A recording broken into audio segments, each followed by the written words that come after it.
Welcome to the Cove Podcast, your stop for PME on the go. Ladies and gentlemen, welcome back to the Cove Podcast. I'm Captain Todd Lemper, and I'm again joined on my on our regular segment by Lieutenant Colonel Steve Young. Hello all. Today we want to I don't want to harp on too much on the National Defence Strategy or the Integrated Investment Program, but we want to zoom in on one component by, as we've done in the past with this segment, examining a historical case study to describe how it's worked in the past. I won't go through the National Defence Strategy, and I'll call it the NDS from here, or the Integrated Investment Program in any detail because there's some 200 pages that everyone has read themselves. But focusing on the NDS, it describes the ADF's 5 tasks. So it defines 5 tasks for the ADF, which are defend, the first one, defend Australia and it's in our immediate region. The second is deter through denial any potential adversaries attempt to project power against Australia through our northern approaches. The third is protect Australia's economic connection to our region and the world. The fourth is contribute with our partners to the collective security of the Indo-Pacific, something we're going to talk about today. And the fifth is contribute with our partners to the maintenance of the global rules-based order. What we're going to zoom in on today, a lot of description, we're going to get into some analysis as we go, but we're going to really zoom in on the deter through denial, any potential adversaries' attempt to project power against Australia through our northern approaches. The strategy of denial involves working with the US and key partners to ensure no country attempts to achieve its original objectives through military action specifically. By signalling a credible ability to hold potential adversaries' forces at risk, this strategy also seeks to deter attempts to coerce Australia through force. Both objectives involve altering any potential adversary's belief that it could achieve its ambitions with military force at an acceptable cost. So I think, if we think about deterrence, then, our history offers us an example of where deterrence has actually failed, but there's still a requirement to deny. So I thought maybe we could look at that today. So that takes us back to 1941, where in February of 1941 there's a conference at Singapore. And actually, before I get onto that, I'll just briefly talk through the situation to make sure that we're all sort of tracking what 1941 meant, and in particular what February 1941 meant. So 1941, we're 18 months into a war in Europe.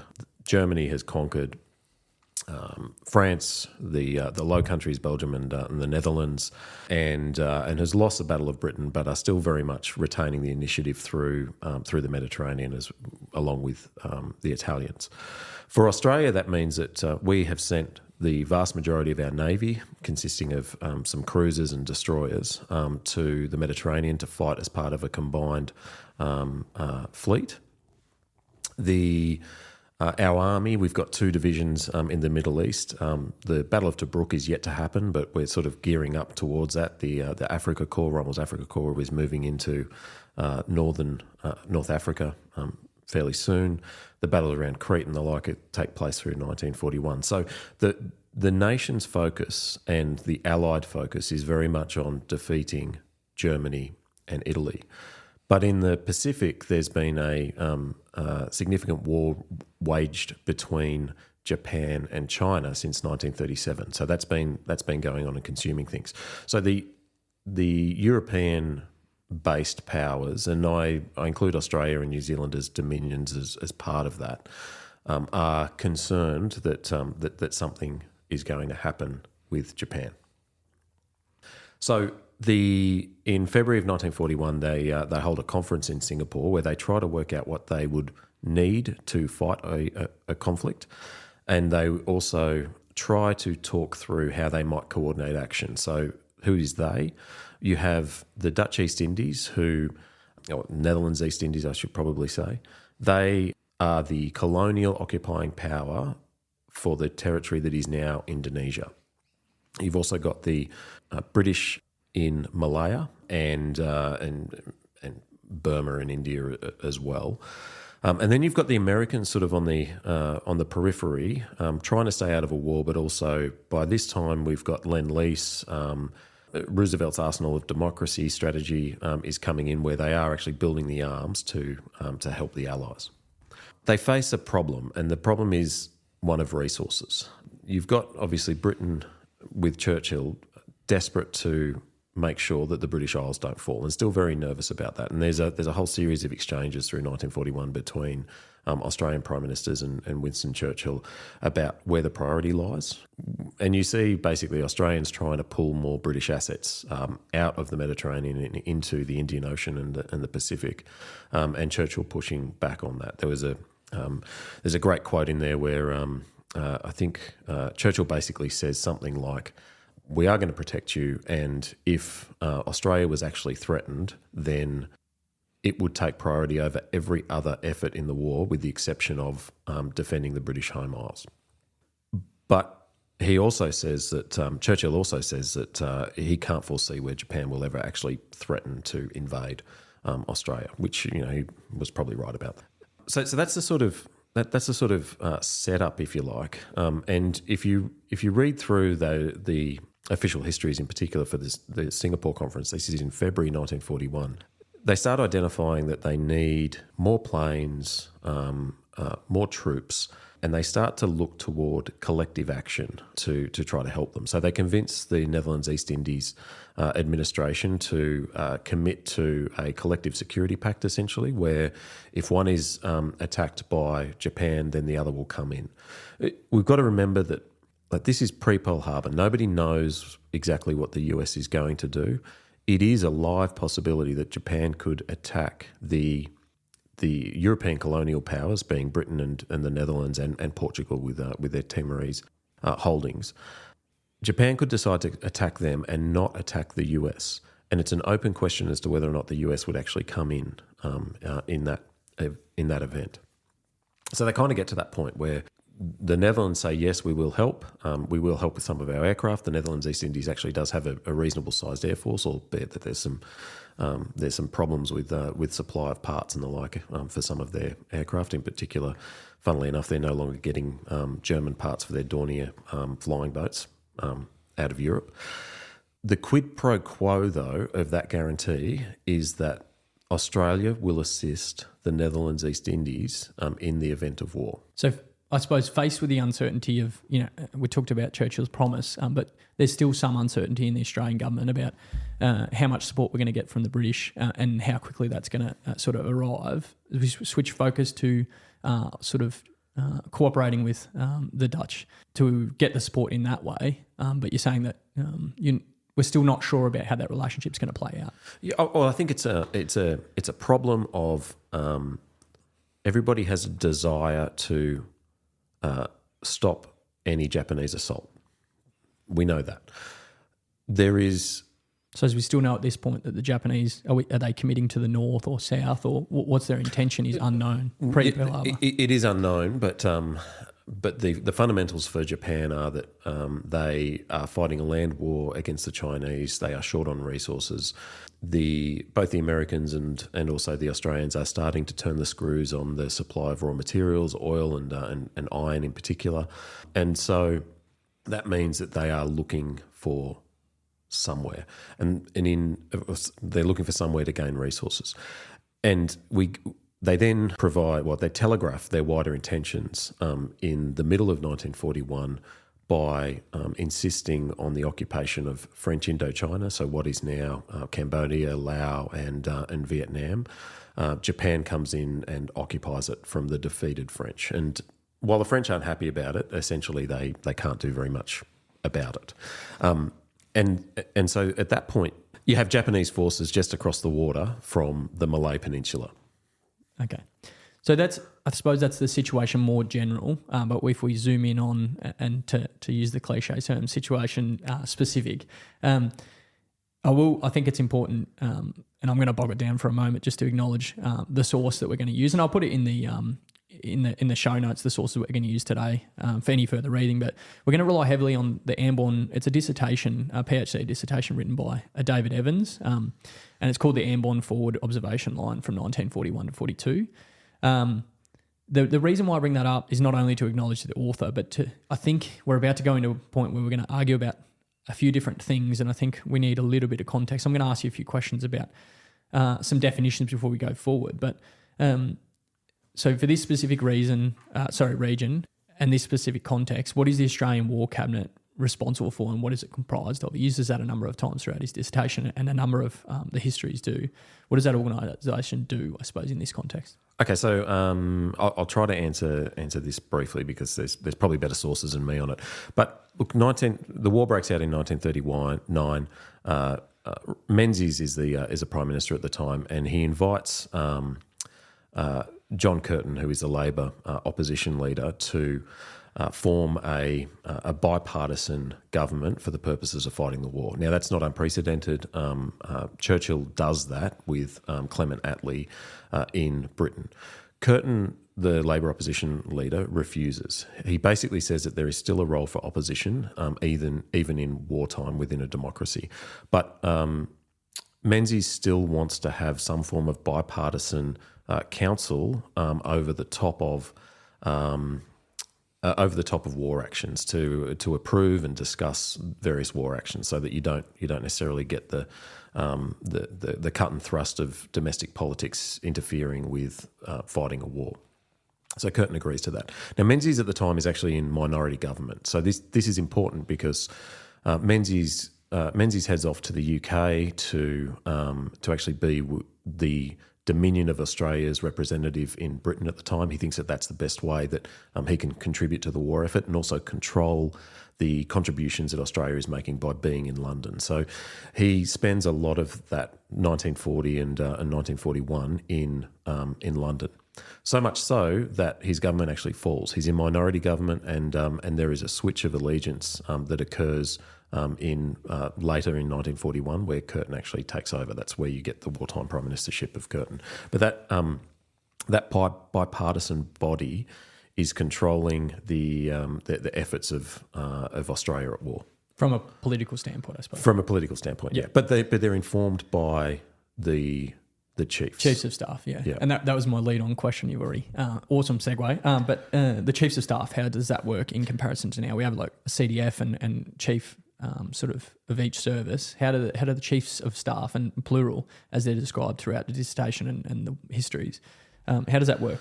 In the 1970s, there was a defence secretary called Tang who brought in a series of reforms. The biggest reform that he brought was the restructuring of how defence engages with government. I'll try to make this brief, but essentially he formed the position of CDF. CDF reports to the Minister of Defence. Prior to that, and during the period that we're talking about, we did have a Minister of Defence, and that person sat in cabinet, but they didn't have a CDF that was reporting to them. Instead, what you had was three separate services, being Air Force, Navy, and Army, and each of those services had a minister. So there was a Minister of Army, a Minister of Navy, and a Minister of Air, and they had their Chief of Service who reported to them. And then they reported to the cabinet minister position of the Minister of Defence. There was a Secretary of Defence, but they sort of sat off the side of the Minister of Defence. So there was more power within the services at this time than there is now. Now there is a far more joint focus. So both of those, my arbitrary questions are now out of the way, and let's get into the analysis. But So Australian War Cabinet and the Chief of Staffs realise that the threat is far closer to Australia, and then decide that Australia's was to maintain an advanced occupation line to give the earliest possible indication of an enemy move to the south, so Japanese. Yeah, so that's a strategy of denial, right? We are denying those northern approaches through the Indonesian, what we would now recognise as the Indonesian archipelago, to an adversary that would look to threaten Australia. And the westernmost edge of that forward observation line is the Malay Barrier. The easternmost edge is Papua New Guinea, which is at that time an Australian colony, and in particular Rabaul becomes important in this story. Yeah, it took to Rabaul, and then the two other outposts that we are looking at or doing. I suppose they send engineer reconnaissance over and start to work out what they need and how large of a force and stuff. But where are we looking at most of the case now? So essentially, what happens is at that Singapore conference, the Netherlands East Indies says that we will support Singapore in the event of an attack. So that pushes them west. The the so what to that is that Australia says that we will provide forces into the Netherlands East Indies, and specifically we look at the islands of Ambon, which is sort of northeast of the island of Timor, and also on the island of Timor itself. Timor, a lot of us will know from our engagements with East Timor, Timor-Leste, that West Timor was Dutch, East Timor was Portuguese. That's the old colonial boundary that is still in existence today, just in the form of Indonesia and Timor-Leste. Okay. So we now know 3 outposts, Rabaul, West Timor. In what city are we talking about in West Timor? It's a place called Kupang. The specific locations that they're looking at are based on airfields. Okay. Yeah. So, sweet. So we found airfields and Ambon, as well. Yeah, and these are both Ambon and Kupang. They already have Netherlands East Indies garrisons as well. So we're kind of that Dutch support is we're augmenting that Dutch support. Yeah, yeah, makes sense. So we've got the 3 locations. I suppose the next step, if that is our strategy, is to determine the size of the element or the element that will deploy forward in that event. What sort of considerations are going through, like both the War Cabinet and the Chief of Staff's heads at this point, to commit to one or the other, or the size of the element that will go? Noting that I just talked about RAE Lieutenant Colonel moving in to do a recce of Ambon specifically, and suggesting all the things that need to happen to reinforce and where they should be in Ambon itself. Yeah. So you get as you sort of describe, a whole lot of recce's going on, and we would recognise this to and fro between the tactical level saying this is what I need versus the strategic level saying, well, this is what you're going to get. Just because we always ask for way more than we like. We always ask for everything, dream solution, and then put the decision back onto the decision maker to be like, okay, you need to actually cut all that, and that's inherent in that never changes, I suppose. Yeah, no, I think that's accurate, but also this is the case where that goes really wrong. So, look, the essence of it is that they report back and they say that we're going to need a combined arms team in Ambon, in Timor, and in Rabaul in order to hold it. We need some significant artillery, some anti-tank weapons, anti-aircraft, and we need about a brigade in each location.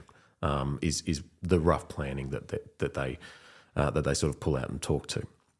The problem with that, from a War Cabinet perspective, is that they don't have a full division that they can commit to this. There is the two brigades of the 8th Division are earmarked for the defence of Malaya and eventually Singapore, with those 2 other divisions that are in the Middle East at the time. Then there is a build-up of militia forces in Australia, but it's difficult you can't employ those militia forces in the Netherlands East Indies because that's not Australian territory. You could, and we did, employ them in Papua New Guinea because that's an Australian colony, and that's where we get some of the legendary stories of Kokoda in those first sort of phases of that battle. But the other factor, it's not just about the forces in being, it's the force to come. And so you acknowledged Evans before. The other author I think it's important to acknowledge here is Lionel Wigmore, who wrote The Japanese Thrust, which I believe is going to be the name of this podcast. I think that's what we landed on, yeah. Yeah, it's an amazing, evocative name. That's the name of the volume of the official history that deals with this period. He raises the point that the War Cabinet was concerned that putting a significant force, a trained and equipped force into this area would jeopardise the training of the follow-on force. So I think that's something for us to sort of, that should be pricking our ears up to go, oh, okay, so they were worried about the training of a follow-on force and the commitment of a trained force. That's an interesting observation. Yeah, and links directly with the points you've made in the previous episodes of this segment, in that the left out of battle or the reserve forces coming back to train, I suppose. Like, they're thinking more long term, definitely, aren't they? Because we're talking about losing a significant amount of soldiers in this approach, and then subsequently having to reinforce. Yeah, and I think to jump forward a little bit in this story, which anybody who Googles this can tell, but there's also a real different attitude to human sacrifice with this generation than there is now. So this is the generation where the CEOs of the battalions had been either soldiers or very junior officers within the First World War. They have seen Passchendaele. They have seen, in some cases were awarded military crosses and the like. So they have seen war and they have seen the sacrifice required of war. And losing 3,500 people to both death and captivity to the Japanese in this scenario, it doesn't seem to them, I don't think, as something absurd. Whereas to us, I think that hearing those numbers, we sort of look at it and go, oh, wow, Absolutely, I don't think we would never do that. Yeah, we would never do that. So I think the other point to note is that you're talking about two sovereign states trying to work together in the Netherlands and East Indies, and also in Australia, and that brings its own complications. That, for instance, the Netherlands East Indies weren't willing to take on a garrison force until war was declared. Now that means that while I can do a recce, and they did recce's and they cached stores forward and they did a whole bunch of stuff. It means that I can't dig to stage 3 in a pit until I actually get there. So that just slows things down, I think, when you actually enter conflict. And there were specific to Ambon, but Colonel Scriven, who was the who did the engineer reconnaissance, spoke about the Dutch weren't quick enough to establish those forward operating bases, and Australia should sort of hold off on the infill because it was so slow to get going and to establish some really good defences and like living amenities and the like as well to sustain the force that we just spoke about before. We're going to be there for a long time, I suppose, and sustain for some time. Yeah, so I look at this. So picture a triangle, and at the top of the triangle is a political objective, and that's pretty hard and fast, right? I mean, at the February Singapore conference, we had said that we were going to provide support to the Netherlands East Indies as a quid pro quo for them providing support to Singapore. So you've got that, and then the ways to achieve that political objective, you've kind of either got lives or you've got military capability. And where you fall short on military capability, you probably need to spend more lives to do it, or humans anyway. Lives is perhaps a little bit premature in this case, but that's the sort of scenario that they end up having. What they decide on, because of resourcing, nothing more than resourcing, they decide that they can't actually send a brigade group to each location. So instead they send a battalion group. So that 3rd Brigade out of the 8th Division, 2 of which are in Malaya, that 3rd Brigade gets split up and sent to Ambon, Timor and Rabaul is the essence of what happens.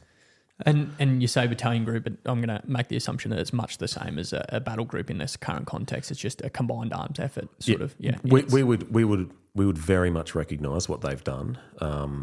This is I think in the case of Ambon, 1,130 men, and there is anti-tank elements. There is some motorised transport. There is some anti-aircraft guns, not many.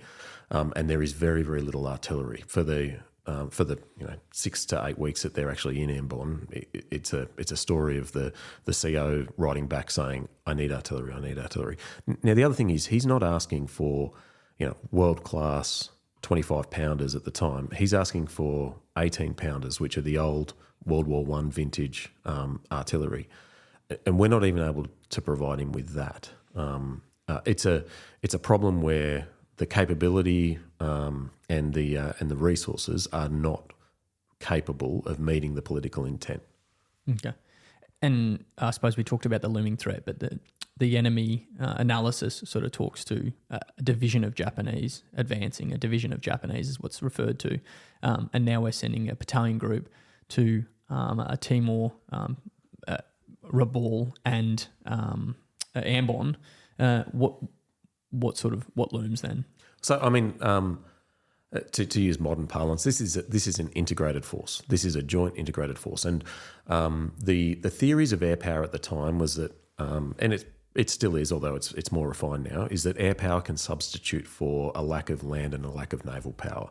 So as part of trying to get an air presence forward into that archipelago, we needed to be able to secure airfields for it. So that's where the land force comes from. It comes from, I need a force to be able to defend the airfield so that the airfields can then go out and bomb the Japanese as they're coming down. So that's the essence of what they were doing. One of the problems was that Australia, and in fact the Allies, they misunderstood the size and the technical sophistication of the Imperial Japanese Navy's air arm. And that meant that all of their calculations around aircraft requirements, which they couldn't come close to meeting anyway, were defunct. We just need to give a name to each of the each of the locations, because they did actually name them. So the 23rd Brigade more broadly is where the 3 battalions came from. That's right. Yeah. Yeah. So Rabaul was Lark Force. They named them after birds. Lark Force. Ambon was Gull Force, and Timor was Sparrow Force. Now there's a generation of Australian Army officers, mine included, but what is now termed Exercise Shaggy Ridge at Duntroon was termed Exercise Timor. The reason for that was because of the arduous nature of Sparrow Force's experience on Timor, and East Timor as well. There was an independent company up in East Timor as well as part of Sparrow Force. But that's where that exercise came from. That then grew into Exercise Shaggy Ridge now. So that's the strategy though. It's about air power, and it's about projecting air power into the archipelago to deny the approaches because I don't have enough naval power to do it.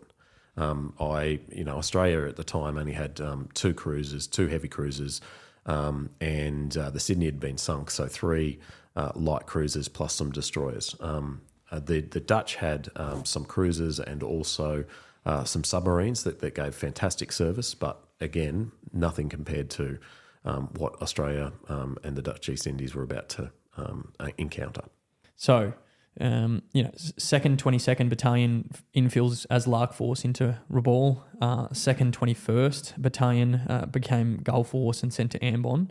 And the 2nd 40th, it was all Tasmanian, as Sparrow Force, and they were sent into Timor. What happened? So the ones that went in, so Pearl Harbor happens December 7th.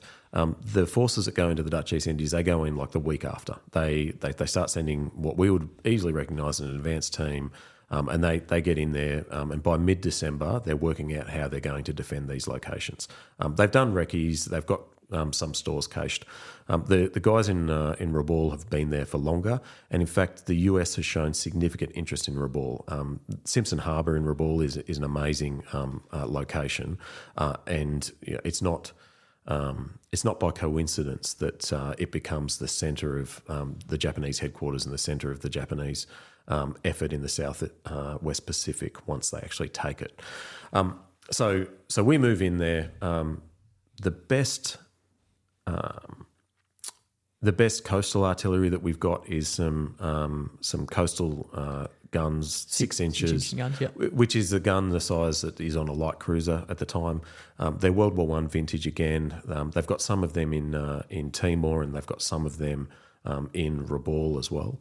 Essentially, that 6 to 8 weeks is spent trying to work out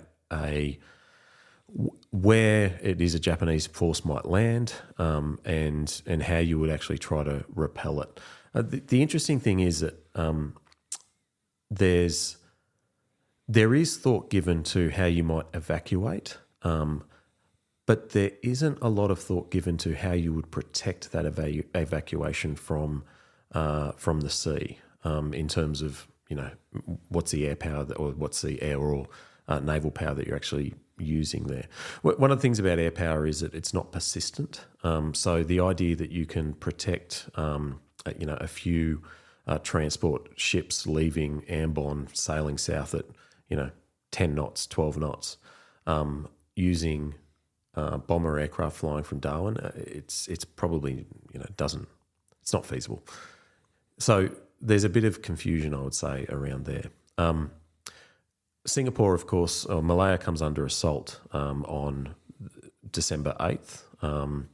The Force Z, which is the Royal Navy's principal garrison fleet within the region, consisting of the Repulse and the Prince of Wales.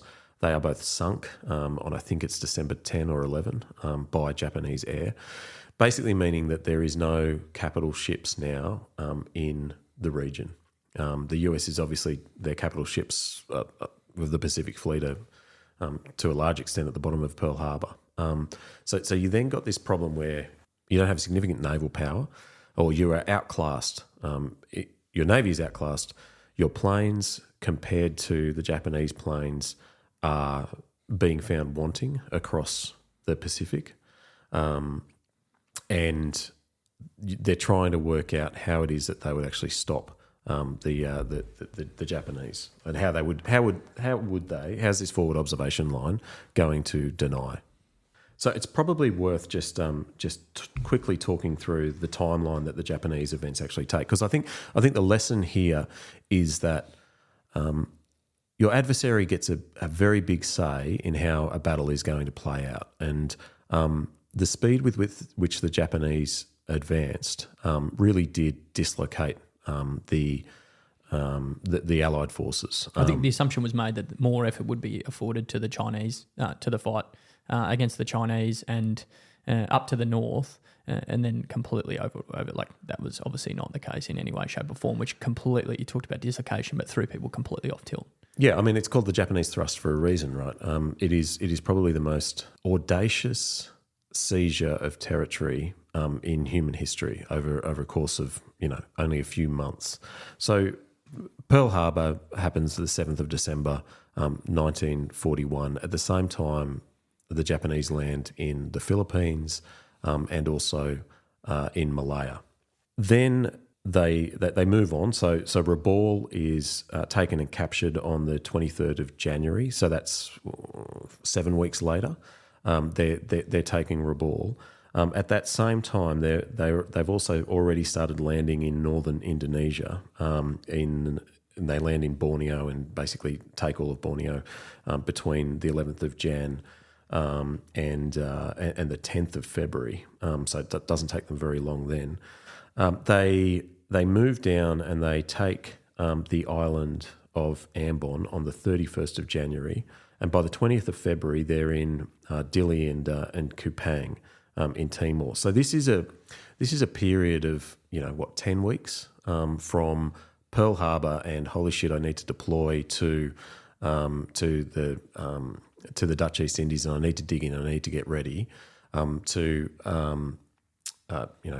weeks later, we're all in captivity now, and that's an extraordinary length of time, or that's an extraordinary speed with which to expect a force to be able to adapt, and we didn't. So that, I suppose, they get overrun in a matter of weeks, and then the vast majority, I imagine, get taken as prisoners by the Japanese.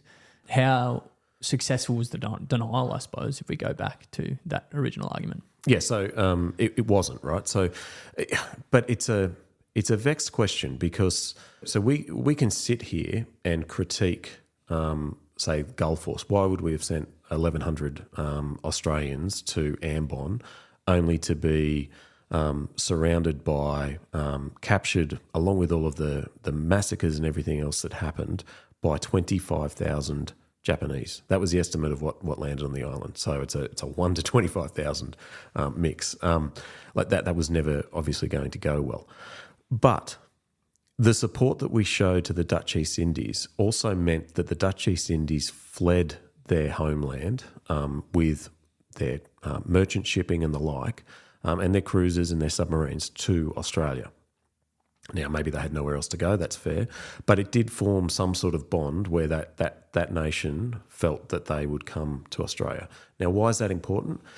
Fast forward to the middle of 1942, so just 6 months later, and the ships that are at Milne Bay, we spoke about Milne Bay in a previous episode, the ships that are sustaining Milne Bay are Dutch East Indies merchantmen that are sailing out of Townsville doing loops to support that element. So that's what coalition warfare looks like, I guess. There is sacrifice and reciprocity, where they assist where they can, we assist where we can. It's just whether or not you enter into a world of what ifs. Like, what if there had have been that brigade had have been concentrated on Rabaul, which was Australian territory, which has a great harbour.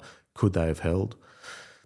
Probably not. Is the truth. There would have been more of them there. Maybe they could have fought a guerrilla campaign, but maybe a battalion could have done that with the right leadership as well. But it didn't work out that way. Some people are going to say that it would succeed, in the current context because the US, like we would always have the support of the US and we would have no issues.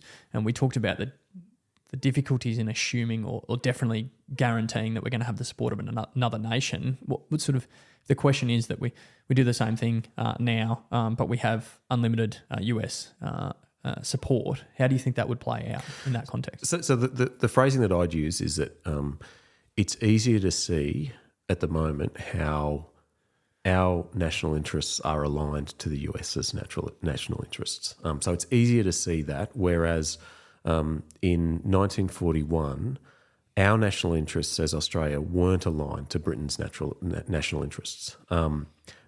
Britain's national interests were on defeating Germany. Our national interests were ensuring that Japan was not a threat within the Indo-Pacific region. Now, those interests are divided by something like 17,000 kilometres. Yeah. So I think that it's probably true that we are more aligned to the US's now, noting that there's all sorts of caveats that you can throw in there about, Russia, Iran, and what will the world look like if there does end up being some form of conflict. But certainly right now, it is fair to say that our strategy of denial or deterrence through denial is well nested with our major ally. Yeah.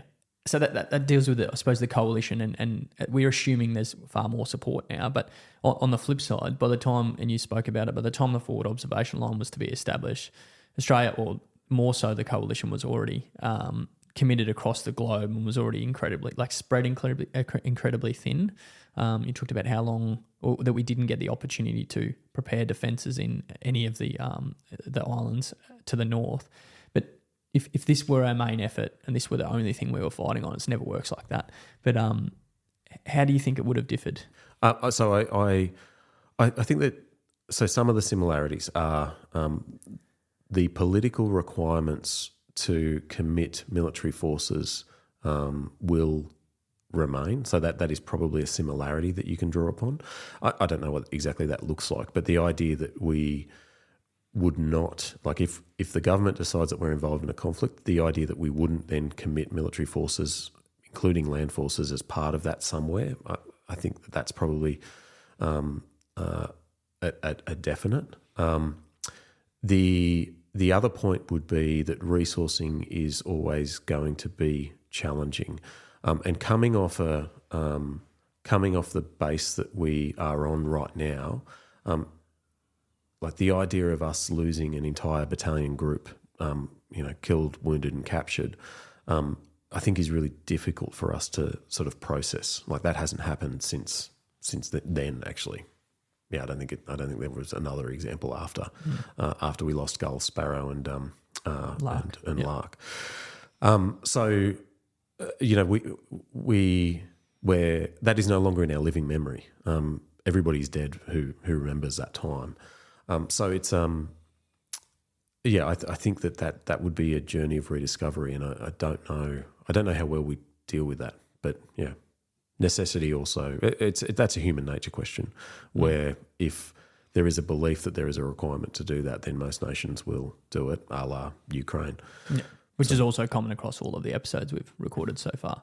That necessity component, I suppose. Yeah. It's just that we find it very hard to fathom in our society at the moment, I think. Yeah. The other thing that I'd say is that the idea of us sending troops to fight battles with obsolete equipment, that's something that we really struggle with at the moment, because we're used to a process where when we deploy people, we spend an awful lot of money kitting them out. And, you know, we can look at micro elements like the excellent Leatherman that I got when I deployed, which I still have from when I went to East Timor in 2002. Great Leatherman. Thanks Army. Yeah. But that idea that we might need to go and try to achieve a political aim with equipment that is less than what we'd like, I think we've almost lost that understanding as an organisation that that's just the reality, and we might need to do it again. And I suppose, like, clutching at, you spoke about the begging for artillery and that being pieces used in World War One. So realistically, at least 25 years old, I suppose. So, you know, getting rid of the M777s is probably not the, you know, that would likely beg for M777s, you know what I mean? Despite Absolutely. the fact that SP and HIMARS will come into play, we'd still beg for that, and links in with your previous argument about M113s and what use they have if it were to be the case that we needed them, and the necessity knocked, I suppose. Yeah, no, absolutely, and I completely agree. I mean, that's the concept of war stocks, which we're kind of rediscovering at the moment with the strategic materiel initiatives that are going on. But I think that as individual military officers, having an understanding that you might have to fight with subpar equipment and you might have to fight and win, I worry that we might be too used to receiving brand new body armour and the like. Yep. Yeah, no, fair enough. I think that is absolutely awesome. Thank you so much for listening, ladies and gentlemen. Obviously went through Lark, Gull and Sparrow Force and that sort of deterrence through denial up in our northern approach against a Japanese army that was significantly larger than the force that we put into play. It's incredibly complex, the strategic, the decisions made and all of the considerations surrounding time and sustainment and training and follow-on forces and the like. But let's jump straight into another case study when we next meet. Thank you so much. Thanks, Doug. Thanks for listening to the Cove Podcast. Explore our channel for more great audio PME content. Also, visit us at cove.army.gov.au for hundreds of additional resources. The Cove, the learning home of the Australian profession of arms.